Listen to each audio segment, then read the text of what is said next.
Salut, donc on est dans la voiture numéro 33 de Grigori Romano. Donc c'est une A110 Cup et en fait je vais vous présenter le volant. En fait le volant est le même pour les GT4. Donc déjà, voici l'intérieur. Donc déjà on va mettre le circuit électrique. Ça peut être pas mal. Voilà, donc je vais mettre un petit peu là, comme ça. Comme ça vous allez pouvoir voir en même temps que moi. Donc c'est une voiture en fait, donc ça a été travaillé intégralement par Alpine et Signatech qui est le constructeur, qui a préparé la voiture sur la base de la voiture de série. Donc tout est concentré sur le volant, c'est l'avantage, donc le pilote se concentre réellement, il n'y a pas d'afficheur comme sur la voiture de série, tout est vraiment rassemblé ici. Alors moi j'ai une position, je suis pas très grand donc j'ai une position assez basse.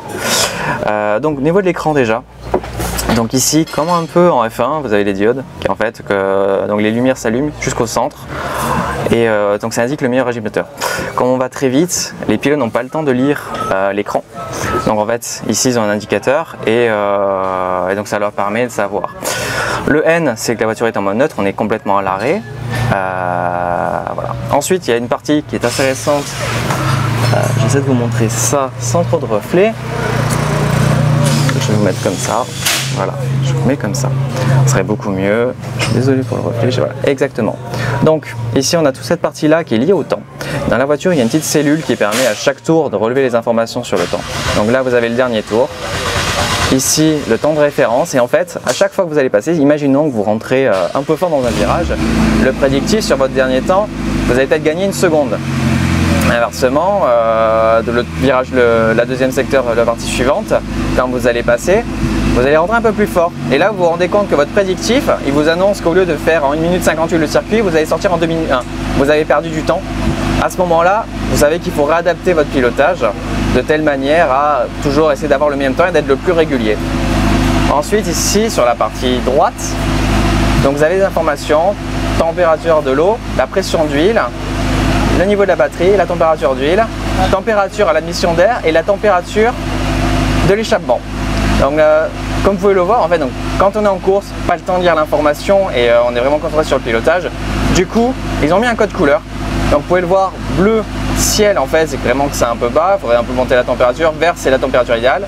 Ici, un moteur doit toujours avoir une certaine pression d'huile, donc là il est en rouge parce qu'il le moteur ne tourne pas, il est à bas, elle est très basse. Pareil pour la température d'huile, voilà. Et c'est pareil un petit peu donc pour le régime moteur, toutes les informations affichées sur l'écran. Ici donc, vous pouvez le voir, on a un système radio pour communiquer avec son ingénieur au stand. Ici, c'est pour le système de safety car, ça met le limiteur en fait à 80 km/h. Ici, même chose, mais dans les stands, 60 km/h, appel de phare, flash. Ici, donc on a le système page et pour les ingés avec accéder à certaines informations techniques de la voiture.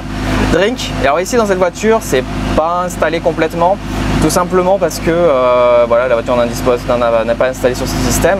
En fait, c'est pour avoir une gourde avec une petite pompe pour amener l'eau donc pour le pilote. Start and stop pour le moteur. Et donc un petit détail ici, vous avez la température de l'exhaust. En fait, c'est il ne faut pas couper le moteur en dessous du lorsque l'échappement est à une certaine température. C'est une sécurité. Voilà, c'est des petits systèmes de sécurité pour la voiture et le maintien. Les options, l'accès au paramétrage du volant et Wiper, c'est pour les essuie-glaces. Et si vous le maintenez longtemps, ça vous enclenche même le lave-glace. Ensuite, les petits magnétinos en dessous, la map. Alors ici, on ne l'a pas. La voiture n'est pas encore configurée dessus. Peut-être que ça viendra plus tard. En fait, donc là, ils vont avoir un premier setup vraiment course. Mais imaginons qu'ils se mettent à pleuvoir, pof, ils peuvent bouger la cartographie moteur et ainsi diminuer le niveau de puissance qui va passer aux roues afin d'éviter de patiner bêtement et de se mettre en danger. L'ABS, donc ici pareil, un niveau réglage, donc si jamais il pleut on peut augmenter l'ABS, ici il est quasiment mis, il n'est pas sur off pour éviter de bloquer les roues du moteur, hein, les roues avant au freinage, voilà, et le traction control qui ici est bien et bien sur off, hein, il n'a pas été remis ici, c'est qu'en fait la voiture a un si bon grip qu'elle n'en a pas besoin, entre le réglage des suspensions, du réglage moteur, etc. En fait, la voiture n'a pas besoin de traction control. Pour dire, on est quand même sur une voiture, c'est pas des pilotes professionnels, hein, c'est du gentleman driver. Donc pour vous dire vraiment l'efficacité de cette voiture.